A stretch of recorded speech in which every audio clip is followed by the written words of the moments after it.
اکثریت سے الگ ہوتی رہتی ہے،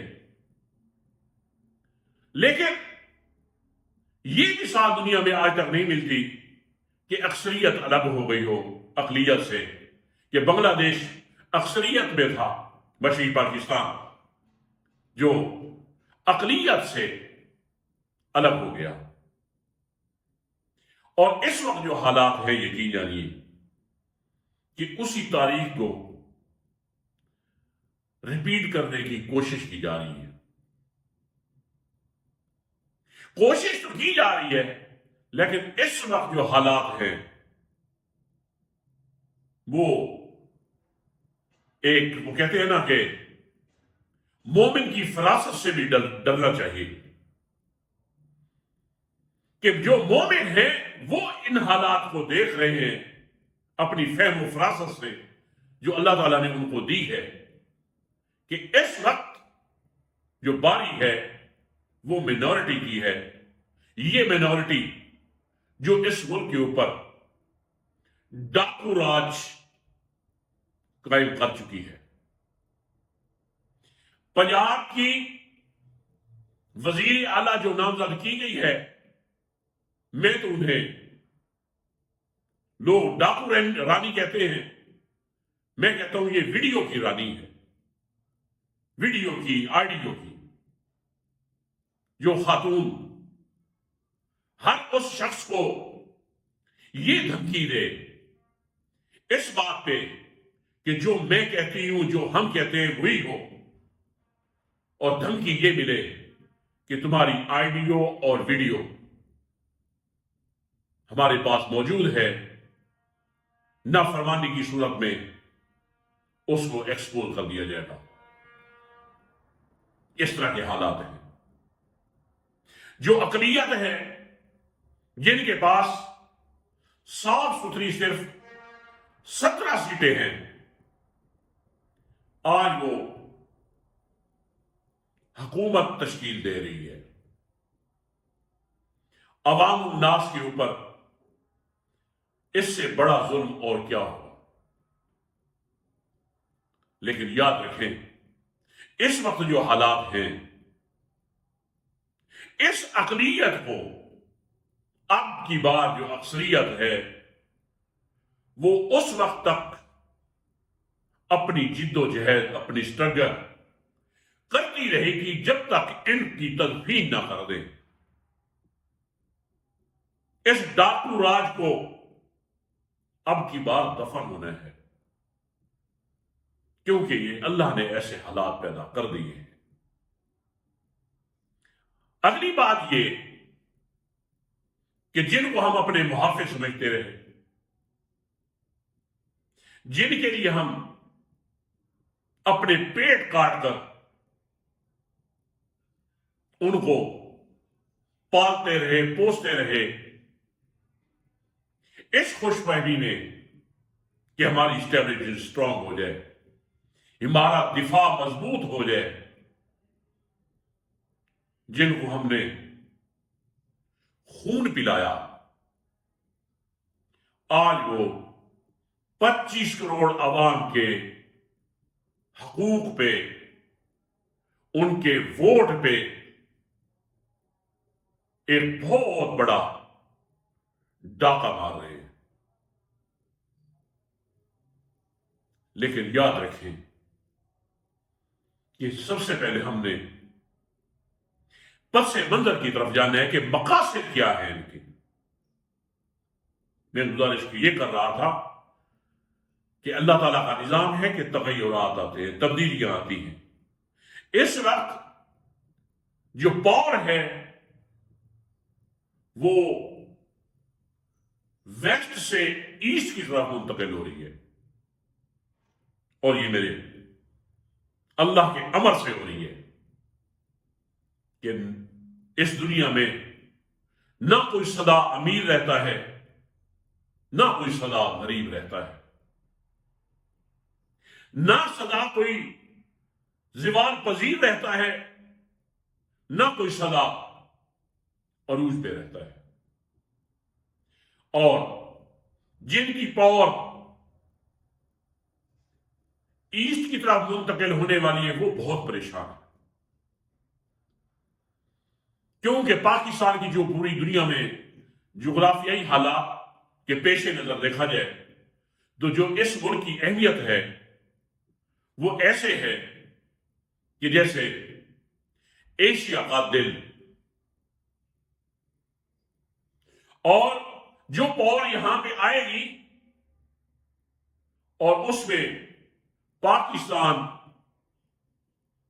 گیٹ وے کا کردار ادا کرے گا، یہ یاد رکھیں، کیونکہ اللہ نے اس کو جغرافیائی اہمیت ہی ایسی دی ہے۔ پھر ان حالات پہ ظاہری بات ہے کہ جب اللہ تعالی حالات بدلنے لگتے ہیں تو اس کے لیے وہاں ضرورت کے مطابق وہاں پہ انسان بھی پیدا ہو جاتے ہیں، وہ لوگ بھی پیدا ہو جاتے ہیں، افرادی قوت بھی میسر ہو جاتی ہے، اور حالات کی ظاہری بات ہے اب اس کے لیے فرشتے تو نہیں اترتے نا۔ تو اب اس ویسٹ کی جو فکر ہے وہ یہ ہے کہ چونکہ مسلم دنیا میں پاکستان غیر ایٹامک پاور ہے،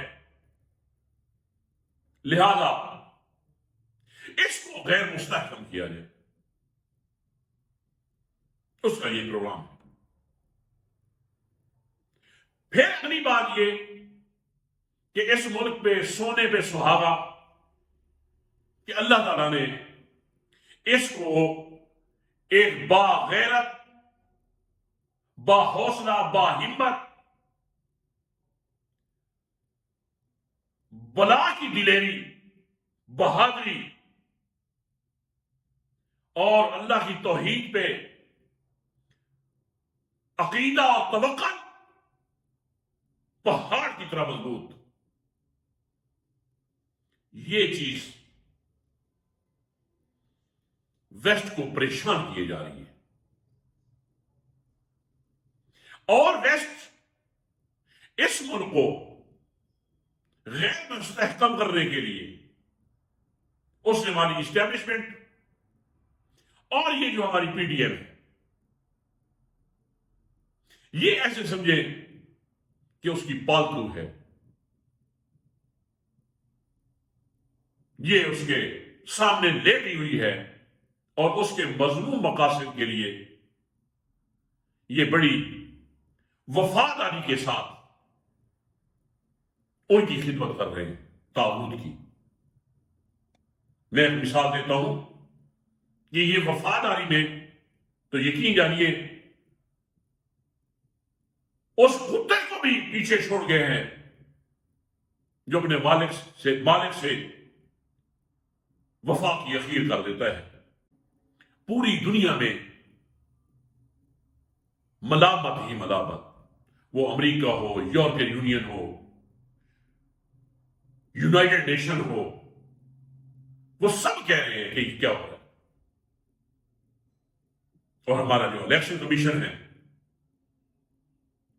کیا بات کی ہے، جی اگر دھاندلی ہوئی ہے تو اس کے ثبوت لائے جائیں۔ یہ فارم 45 یہ کم ثبوت ہے کیا؟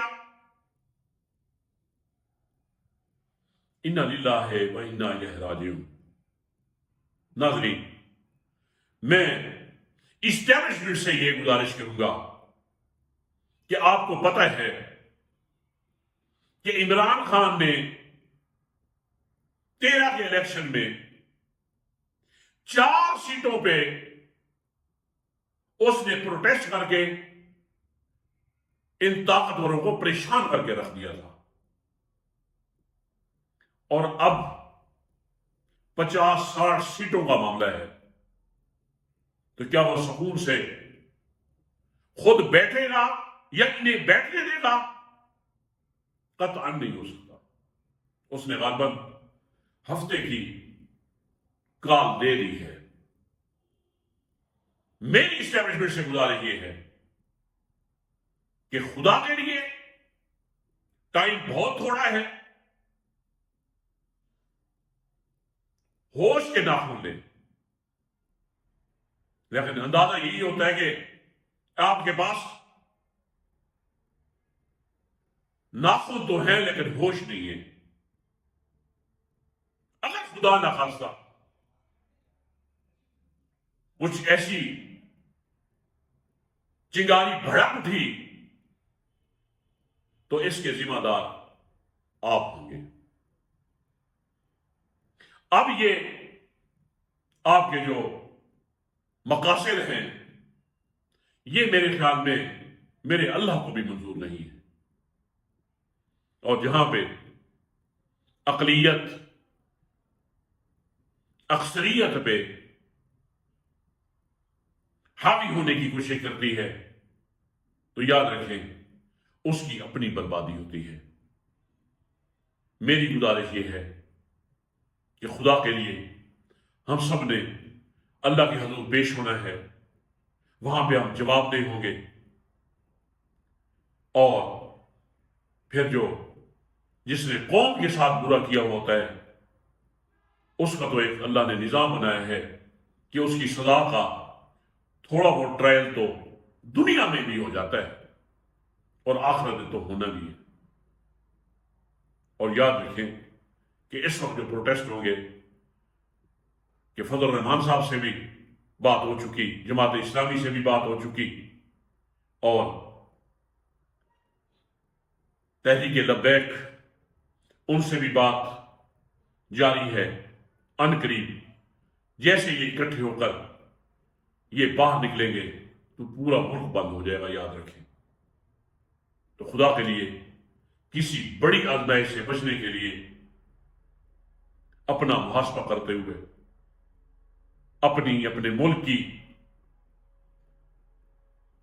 اپنے قوم کی فکر کرے. اسی میں ہم سب کی بھلائی ہے. ناظرین, اسی کے ساتھ ہی میں آپ سے اجازت چاہتا ہوں. السلام علیکم ورحمۃ اللہ وبرکاتہ.